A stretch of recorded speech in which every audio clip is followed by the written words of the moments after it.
Yeah, thank you, Justina.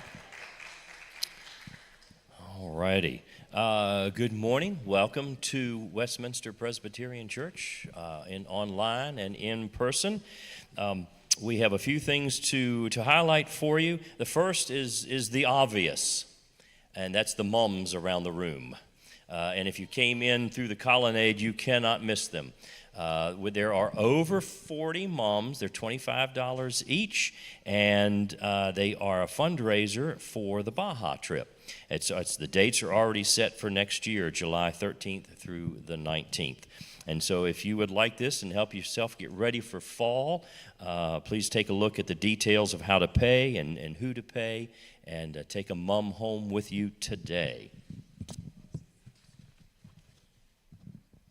Looking towards programming for the week, the regular schedule is underway. All the regular programs are now meeting. If you're interested in the Better Together study, always pay attention to where we meet, because it changes from week to week. And this coming week we are at Hermitage Presbyterian Church.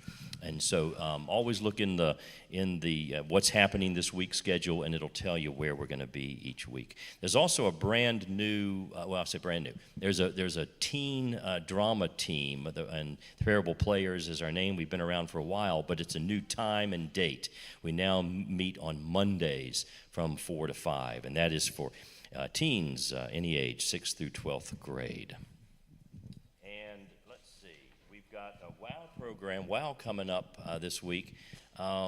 This should be. I was watching the news this morning, and there's all over the news the private industry going into space. And so we have some folks who probably would like to be a part of that one day, and it's the members of VAST, the Valley Aerospace Team.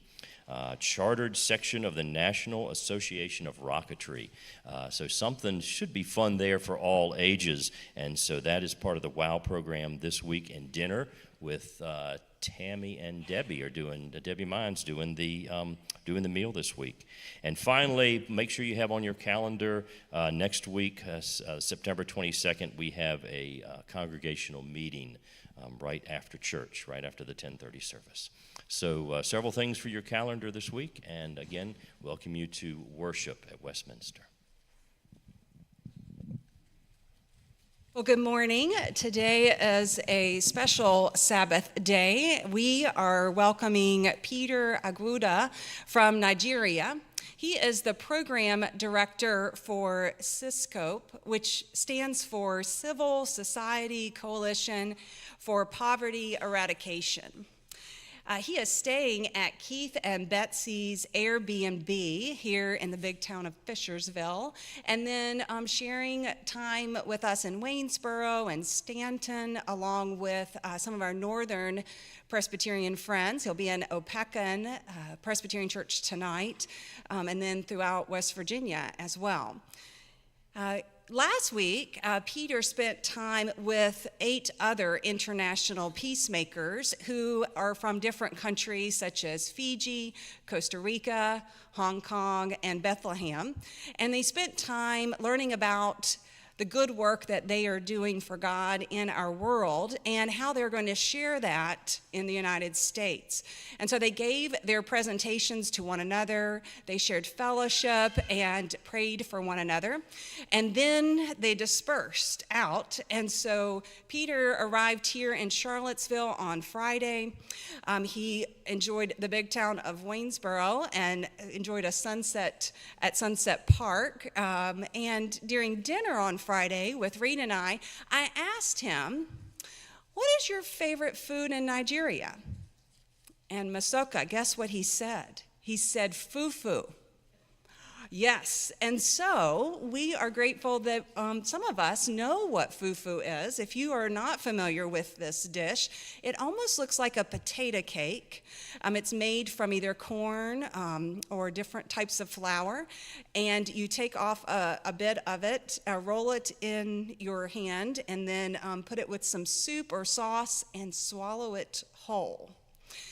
So if you haven't had fufu, that would be one thing to check off your bucket list at some point in your life. along this week, as I said, he's going to be in Virginia and West Virginia. Earlier today, he has shared his hopes and what he has done in Nigeria and his vision for his program there at Covenant Presbyterian Church in Stanton. So we are grateful for his presence here today. Then next week, he will be in Kansas. The following week, he'll be in Florida, and then he'll end his time here in America in Chicago before he goes to Louisville to do a little recap with the Peacemakers, and then he'll return home to his family on October 10th. So it's a month stay in America, and this is his first time here, so we hope that you will get to know him. We do have a luncheon after church, so we have a few spots left. If you'd like to join us in the chapel, we're grateful for Gammon and her friend, along with many folks who are preparing that lunch, even as we speak.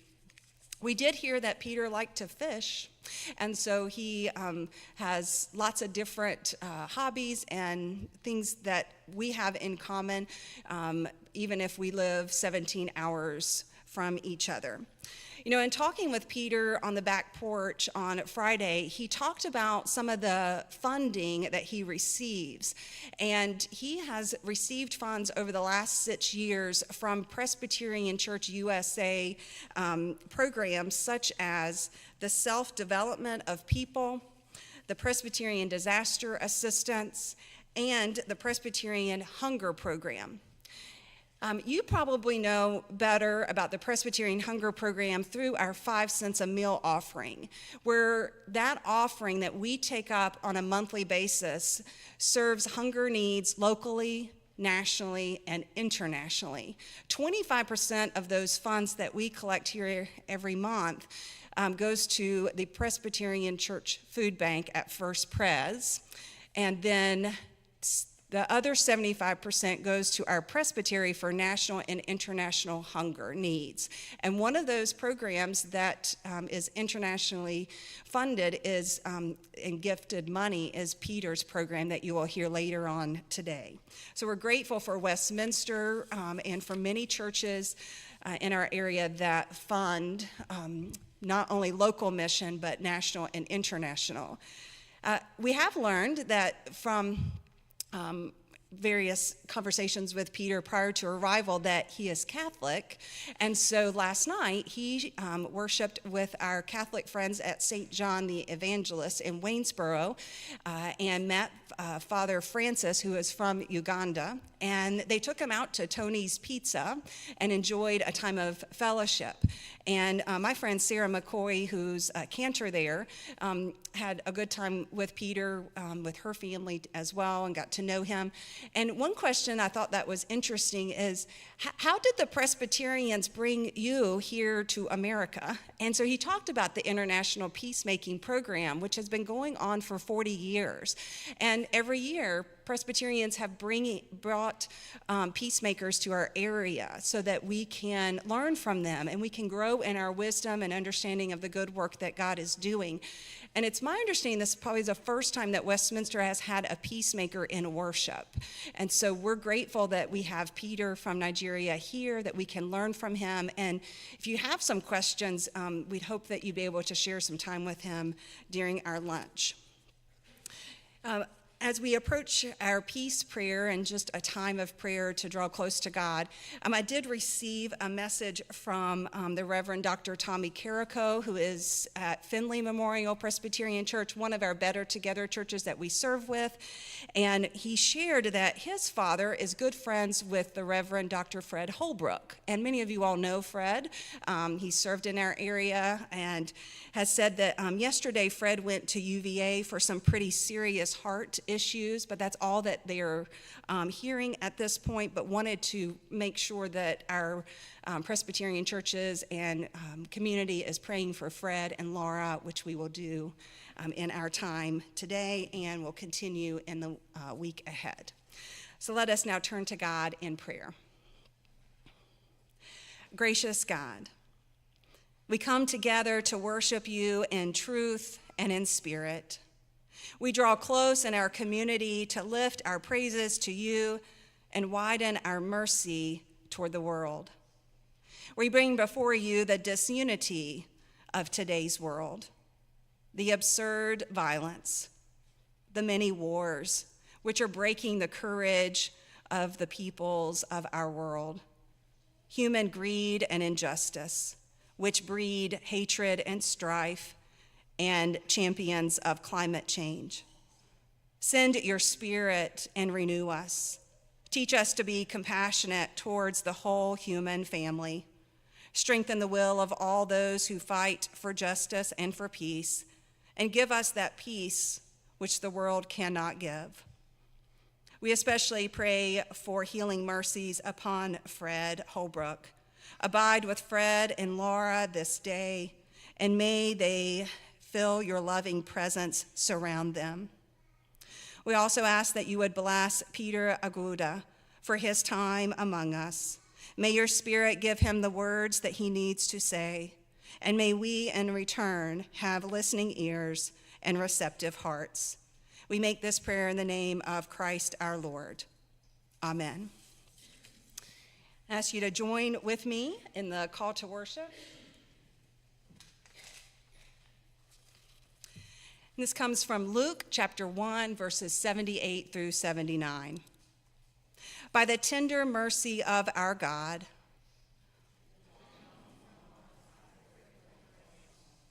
to give light to those who sit in darkness, to guide our feet into the way of peace. I invite you to stand as we sing our opening song together, I've Got Peace Like a River.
Well, good morning. It's nice to have you all here.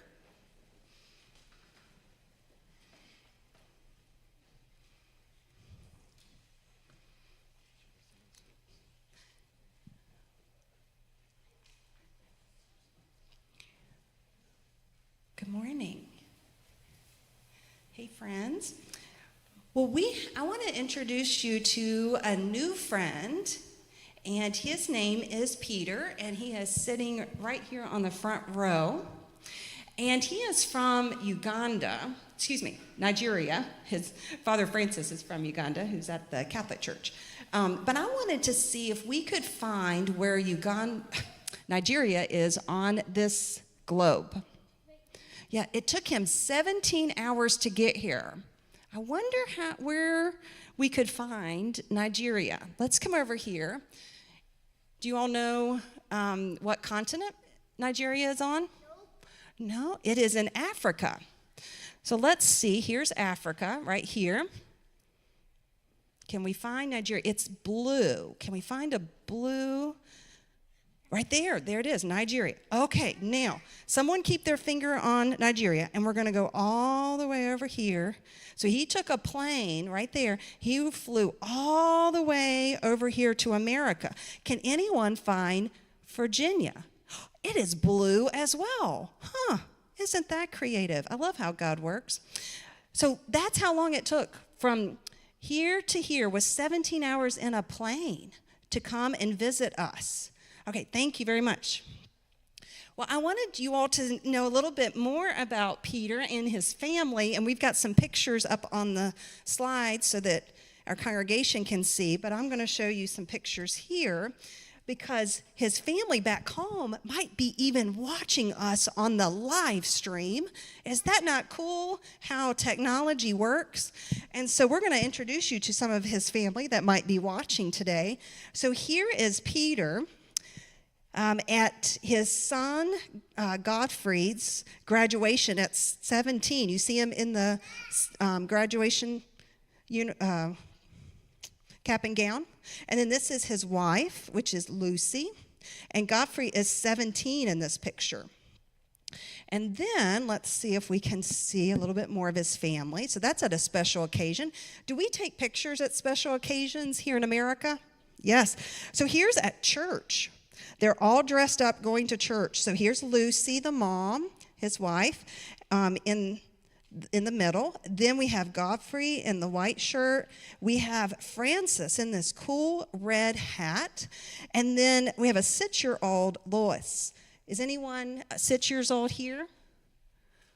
We're pretty close, right? And then this is Peter's sister right here. Well, let's see what the next picture is. Oh, this one is at a wedding. And here is Peter, and then his dad is standing right beside him, and then some of his brothers. Peter is in a large family. He grew up with 10 or 11, how many siblings? 12. Ooh, 12 siblings. That's a lot of brothers and sisters. And then the last picture I want to show you is Peter in his home. And these are all of his nieces and nephews. And so they're in his living room just having some nice family time together. Well, today we're going to get to hear a little bit about how he helps people in Nigeria with getting food and water and some education. And I thought it would be good if we would send some pictures home with him. So we're going to send some pictures home with him and some of the bulletins, some of the programs that he's going to be leading. Like he was at our presbytery service yesterday, and see, there's his name right here in this order of meeting.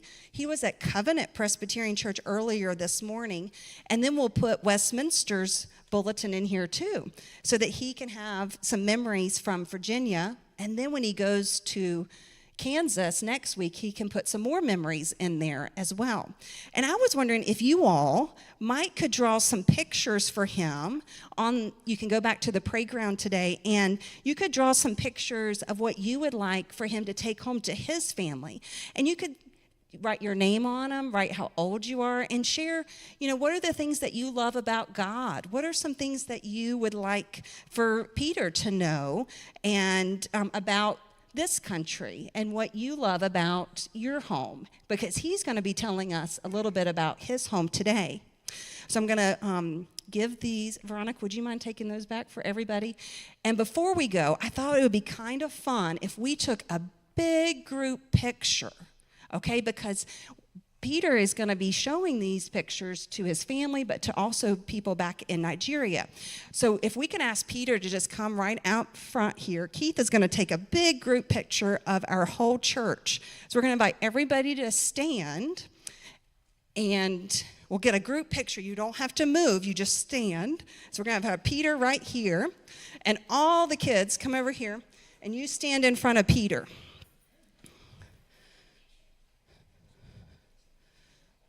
I'll stand right there, and we're going to look at Keith over here. How are we doing, Keith?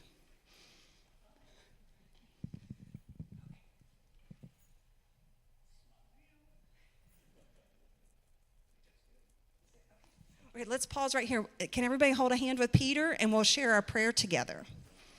Everybody hold a hand. Happy, you want to hold a hand? Okay, let's pray for Peter and his family.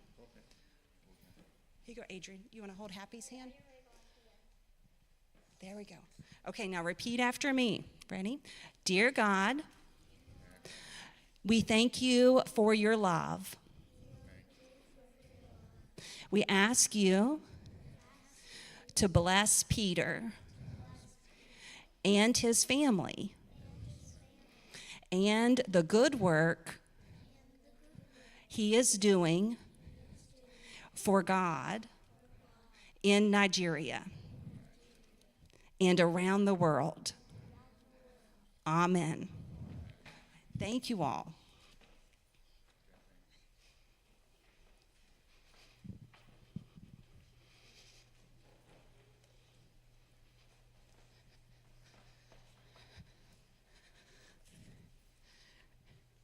So at this time, I'm going to invite Peter. He is going to share with you about his program, and you will also you'll be able to read some things on the slide, and you'll be able to hear, and it might not correspond, but that's okay. We're just going to go with the flow today, and you can read some things, and you can listen to Peter, and we can learn from him and be in prayer for him as well. So welcome, Peter.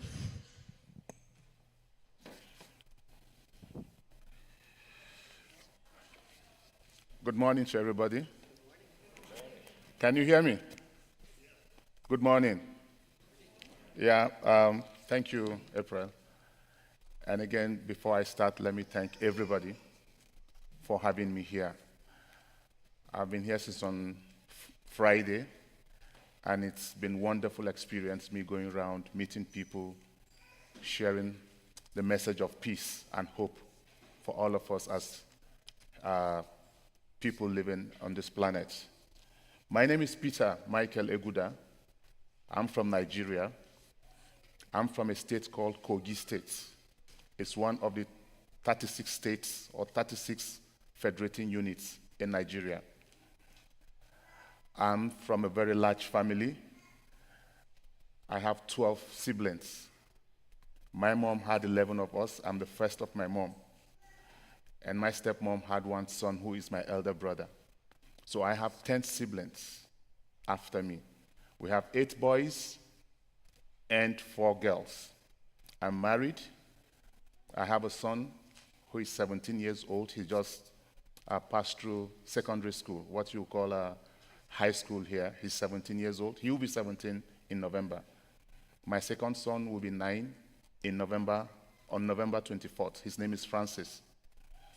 And my daughter, the last in the house, she's just 6. She had her 6th birthday last July.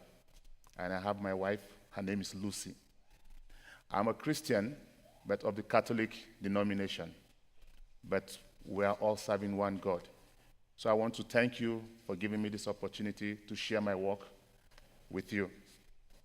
I'm one of the 9 peacemakers this year. We're 9 of us, and we've been commissioned to go around, each of us, to about 4 states within the United States of America.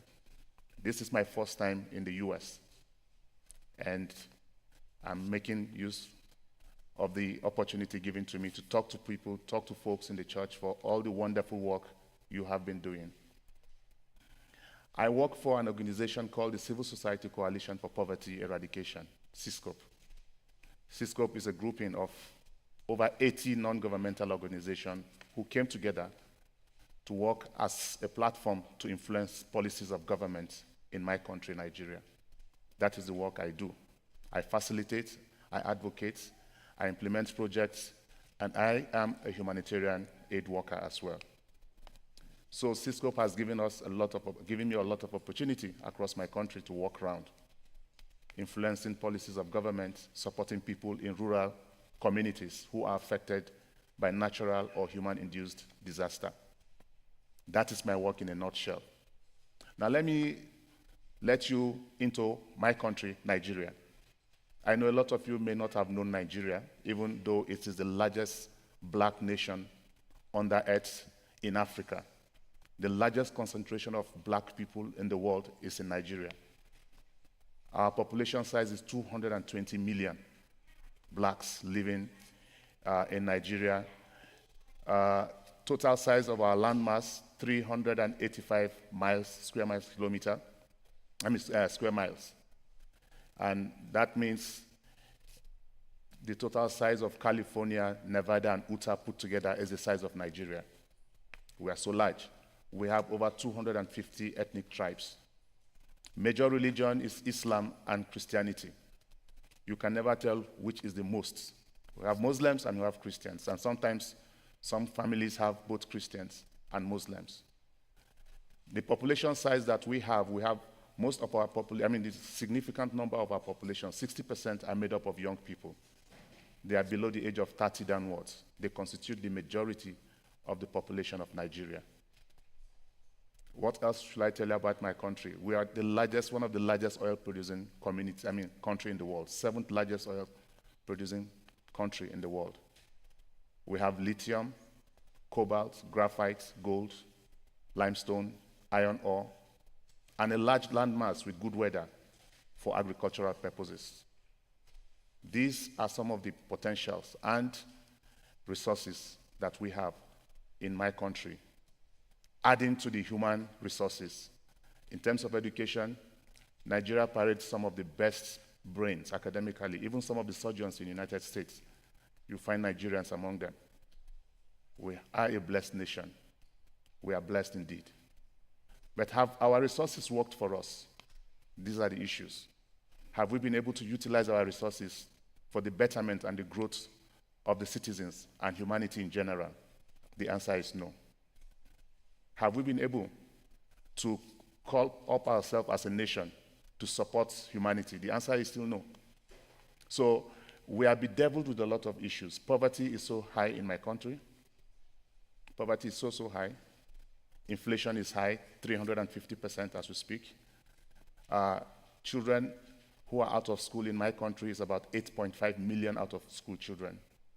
We have what we call severe acute malnutrition for children, 18 million of them. We have children who will die as we speak, or who will die in the next hour because they don't have food. They are so malnourished. Access to water, open defecation, access to education, access to economic activities is zero where I am coming from, despite having all these resources in place. So when you add those things, in terms of corruption, we stand number 40 out of 150 least corrupt countries in the world. These are indices that does not glorify where I'm coming from, does not portray us in a very good light. And when you look at the humanitarian catastrophe that we dealt with, terrorism, for over 10 years, we've been dealing with the actions of the Islamic fundamentalists in my country. Some of you may not have known, we have what we call Boko Haram. Boko is a Hausa word, meaning education. Hausa word for education is Boko. One of the predominant tribe in Nigeria is the Hausa tribe. Haram is an Islamic word. Haram means anything that is forbidden. So Boko Haram, that is their name. So anything that has to do with Western culture, education, they stand against it. And they have continued to invoke arm, killing people, maiming people, raping women, destroying churches, destroying families for over a decade now. And the crisis has lingered, and it has caused humanitarian crisis in my country. As we speak, 3.5 million people are displaced from their homes because of the activities of the terrorist group in Nigeria. To put it more practically, I know you know Al-Qaeda. You'll be very conversant with it, and ISIS. That is what they are in my country. They represent nobody. They destroy anything that comes their way. And the most affected people are women and children. It has affected women significantly that some women have lost everything they've ever earned. Their families, their children. Young girls are forced into prostitution because they need to survive. Young boys are forced into drugs and criminality. Today, the young boys in Nigeria are known for what we call the Yahoo boys. I don't know if you've heard about that. We have what we call the 419. They can dupe you of your resources, take your resources from you and under false pretense. They do that. And these are acts of survival. Extreme coping mechanisms is what we call it. It has continued to ravage and impoverish millions of people in my country and other nations around the world. And when you look at climatic issues that affect people globally, climate change, erratic climatic conditions that have to do with flooding, excess of it, it has kept people beyond the poverty line. Nigeria is one of the largest poverty capital in the world. Over 100 million people are poor. They live below $1 in a day. And what that means is that you cannot have basic food, basic supplies, healthcare, and the rest. So I come with this message, not a message of despair, but for you to know what is happening across the continent. That as citizens of this global community, we can be of help to each other. That as we sit here in our comfort zones most times, somebody somewhere is not eating or has not eaten and may not have food to eat. So these are the kind of messages I'm putting to your table because you have a role to play. If you give me food today, how about tomorrow? Are you still going to give me food tomorrow? The answer is no, because you have your own issues to deal with. And so that is why today, as the church commissioned us to go around to preach the message of peace. Peace is also by doing. Peace is one of the most critical infrastructure that anybody can find. And when you have it, development and progress will occur in any given society. So my work spans from not just supporting people who are affected by natural-induced disaster or human-induced. We also influence government policies because governance is about people. It's about people's voice to be heard in decision-making process. And where significant numbers of people's decisions are not on the table, that is not governance. And a lot of it is happening where I come from. People's voice are not heard, especially the women. The women constitute one of the major numbers population in my country. But have we pulled their voice in decision-making process? The answer is no. How about the youth? They are also relegated to the background because they don't have the skills, expertise, competence to engage in decision-making. So one of the work we do is to harness the voice of the numerous diversity in Nigeria in policy formulation in our country so that such policies should be pro-poor. It should also represent the issues of the ordinary citizens of our country. So we do that a lot. And it comes with a huge price. And I want to put it here. Government interest most times is not about citizens. Government interest sometimes is about perpetuating itself in power. But if citizens are involved, they influence that decision and they checkmate and hold government accountable. Nigeria is a democracy. We've enjoyed uninterrupted democratic process since 1999 till date. Is our system good? No. Is it working well for a citizen? The answer is no. But the structures are there. So I bring this message that you have a role to play as a church, as citizens, as people in your various communities, commissions, field of endeavor to influence these policies that we want to see. People are poor not because God wants them to be poor, but people are poor because of the activities of men against men, women against women, youth against youth. Our brothers, sisters are the ones who are holding power today across the world. They might be from your land, they might be your brother, they might be your citizens from the same country.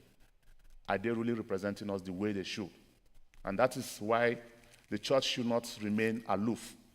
The church should also have a voice in that critical space of decision making. And you can do this by talking to members of the church who are politicians, members of the church who are captains of industry. They are men and women of influence in where they find themselves.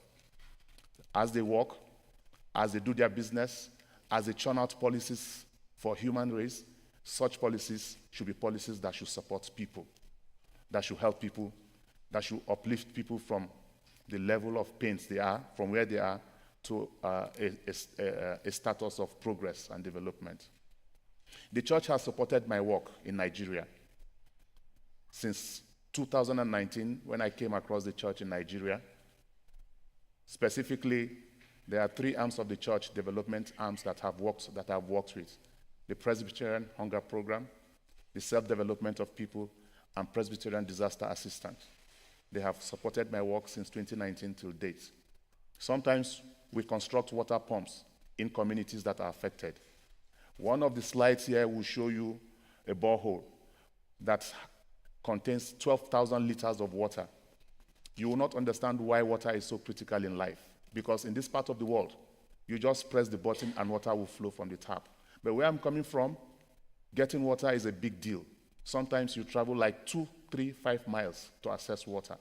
And when women go out to access water in difficult locations, that they are being exploited, they are being raped, kidnapped, and maimed. These are some of the realities from where I'm coming from. Agriculture is one of our major enterprises, but have that agricultural sector been developed? A farmer in Nigeria is a peasant.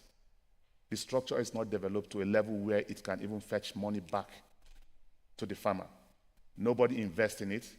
There are no soft loans. There are no palliatives to the farmers where there are natural disasters. You are onto yourself alone when such things happen. Agriculture is not just planting. It's also about processing. It's also about marketing. Because if you cannot take your farm produce from farm to farm gate to the market, then the farmer has no business. Yet, they are the ones who feed us. Majority of our population are farmers. Over 80% of Nigerian populations are farmers, but they are small-scale farmers. And women constitute the majority of these farmers. So we invest a lot in agriculture in the kind of work we do, either processing, marketing, giving them the right kind of seedlings, especially the ones that can mitigate the impact of flood, early to maturity, so that they can harvest before the flooding season. This we have done with support from the church. We've also worked around the clock because we are a huge nation with a lot of diversity in terms of culture, tribe, and religion. What that means is that that is a recipe for crisis, if not well managed. So what we do most times is to do what we call an alternative dispute resolution process, where we bring families together, community together to discuss their issues, rather than going to courts. The court process is very expensive, it's time-consuming, and most times it doesn't give you justice. Justice is given on who has the resources, how well you know the judge, how connected you are. That is what it is. But in a community, people know themselves. They know themselves from 3 generations before. They know who owns the land. They know who is a thief. They know who is telling truth. They know who is a pastor. So we encourage them to talk among themselves. We support a lot of women folks because in our culture, in our tradition, the woman is the centerpiece of the home. Everything around the home revolves around the woman. So when a woman is well equipped, if she's well educated, she's well resourced, it means that home will be a good home. So, and that is why in our projects, we give priority to the female gender, because they suffer the most wherever there's crisis. In terms of psychosocial support, in terms of abuse, they are the most abused when there's crisis. They are the most vulnerable because they are not at the table to make decisions. They don't control anything. And that is why we support women more with our kind of activities. We do what we call cash grants. We give cash to women to start up their business, small-scale business. We also provide livestock to the women folks and youths. Livestock will mean big or small ruminants, especially goats. Goats produce a lot. When you do birds, the birds have, the mortality rate of the bird is so high. So we prefer doing goats or cow. So this we do, we buy and hand it over to them for them to sell and make income back home. The church has supported us to do all this. We also give blankets, what we call non-food items for people who are displaced. We distribute food. This is what the church has done with my organization in Nigeria, and I'm grateful. Part of my message here is not to come here and complain, but it's also to tell you that the little you've been given has supported a lot of families, especially families who are in hard-to-reach location, people who have been alienated because of their religion background, because of their political affiliation, because of their tribal affiliation, who have been relegated, who have not been taken care of. We've used the church funds to support them. This the church has done. And I have to reiterate this, that at no point has the church asked us to use their funds to support only people who are Presbyterians. The funds the church has given me we've also used this fund, significant amount of it, to support our brothers and sisters who are Muslims who are also affected. So what I'm trying to say is that the funding cuts across. We don't support you because of your tribe, your race, your gender, or your political affiliation. But so long you are a human being and you are affected, we ensure that these funds or this support gets to you. And so this is what I want you to know, that as you give, you are supporting somebody who that money might be his last hope in life. It might be very small. The minimum wage in Nigeria, minimum wage in a month in Nigeria is about $25 to $30. 70,000 Nigerian naira, that is what it is. And yet, people have not been paid. So what can you do if I ask you with $30 as your monthly income in the state of Virginia? I know it will not be enough, but that is what is being paid to citizens who are civil servants who are working, let alone those who are not working. So these are the message I bring. And finally, what can the church do to support? One of the things I put on my slide is that the church can support us with prayers, because prayer does a lot.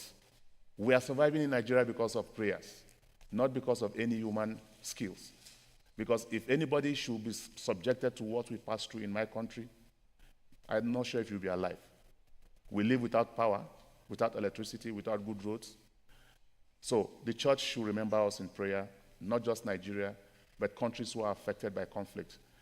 The church also should remember to support us by advocating wherever you find yourself. We have members of the church who are very influential in different spheres and sectors of life. Use your position to advocate so that the world will be a global and a peaceful citizen. As you stay in your corner with the kind of work you do, you can influence people across the world by the kind of job we do. And that's why peace remains one of the most critical infrastructure in the world if we want to remain a peaceful community. The church can also support us by supporting local organizations like mine across the globe, because we understand the context where we are operating. We've gotten funds from EU and the big donors in the world, but such funds comes with a lot of condition. So much is more or less like a business, like a venture. But the church has always given us small grants where we use our own initiative and concepts to support people within our own context. And that, for me, is the niche the church has brought to the work we do. And the money has been consistent from 2019 till date. In terms of figure, the total amount my organization have received from Presbyterian Church from 2019 till date is $280,000. Yes, that is what we've received in grants. Sometimes it comes to 20,000, 30,000, 15,000, but all cumulatively, $280,000. That is huge in my place where I'm coming from.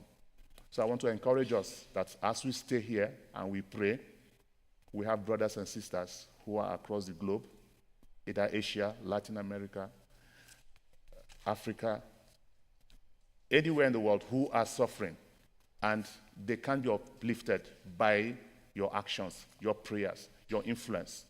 So the church should not just be for prayers alone or for winning souls for Christ. It should also be for activism for peace. And that's the church is doing already. I understand this project, the peace program it's about 40 years old now. And I want to commend the church for doing this, because if not for this project, I wouldn't have had the opportunity to come to the United States of America. I've never been here before. And since on the 7th that I came to this country, it has been a wonderful experience that I've had with the people of God. So let's continue to preach peace. Let's continue to support people across borders, not necessarily because they are our tribe, they are our color, they are our political friends, or they are our teammates in our soccer team, but because they are creation of God. And when we do that, we are also supporting our own peaceful coexistence in where we live. The immigrant issue in America today, I have to tell you this as a Nigerian. Every Nigerian son or child or citizen wants to come to America. And the impression is that America is heaven. When you come here, you are out of poverty. So, if they come here, If everybody in the world start coming to America, that will also put pressure on your own system. Yes, it will put pressure on your system. But if you support people there without necessarily coming here, they are able to settle or deal with their own issue within their own context to grow. And that is what we're encouraging the church to do, and well-to-do citizens of the world. Support people in where they are. They can deal with their own issue. In that way, the world will live peacefully. And finally, I want to thank you all again, each and every one of you, the Presbyterian family, for supporting the cause of our work in Nigeria. So thank you so much for this opportunity.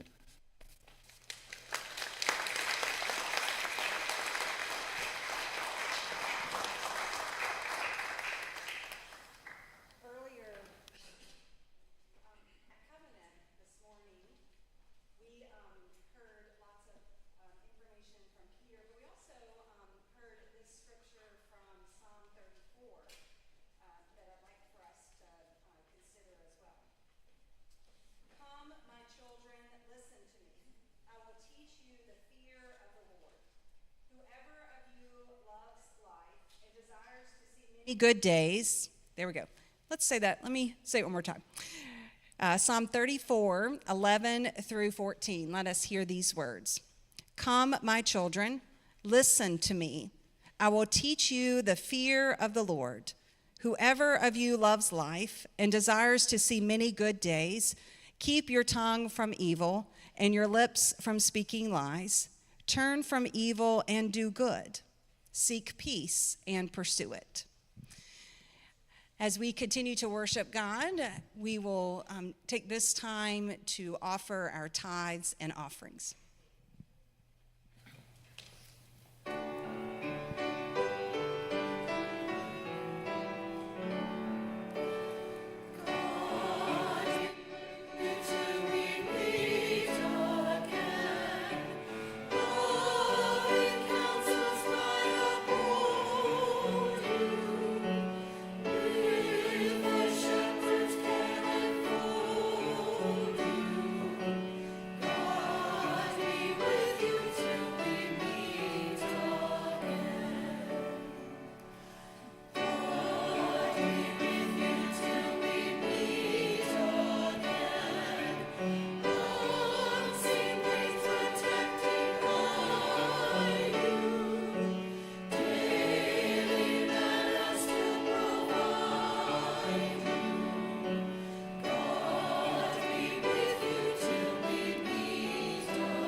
Peace of the Lord be with you. Also, Thank you so much again. As a peace ambassador, my message of peace will always be that we learn to live among ourselves peacefully. Not on the basis of race, like I've said, religion, tribe, and political affiliation. Peace has always remained one of the things that has kept people together. Nobody will want to stay where there's war. And I'm happy that the church has recognized the importance of peace. This program that brought us here today, 9 of us from different parts of the world, were brought from Asia, Native American countries, Hong Kong, Bethlehem. I'm the only one from Africa. Most of us that came together from those 9 locations in the world are from troubled continents, troubled communities, where peace has eluded people. And we cannot reiterate, we cannot downplay it. We must always reiterate the fact that peace is a critical infrastructure that we need in our land.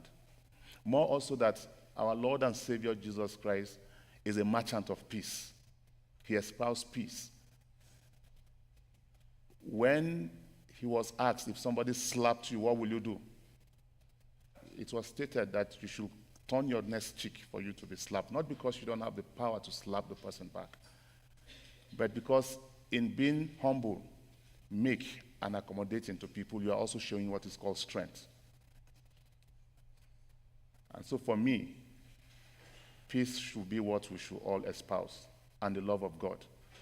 Loving thy neighbor as thyself is also loving yourself, and loving yourself is also impacting positively on people. That has helped us a lot where I'm coming from because of the huge population that we have, the diversity, the people, the culture, the tribe, and the religion that we have. If we don't have peace, then this world, I don't think if we'll have a next world to hand over to our children. Perhaps our parents did well than us. The generation before us, maybe they did well than us. So we should also be able to do well by handing over another platform to the generation yet unborn. When we are long after we have gone, those people also will be on earth to resonate and espouse the teachings and the gospel of Jesus Christ. So peace be upon all of us again. Thank you so much.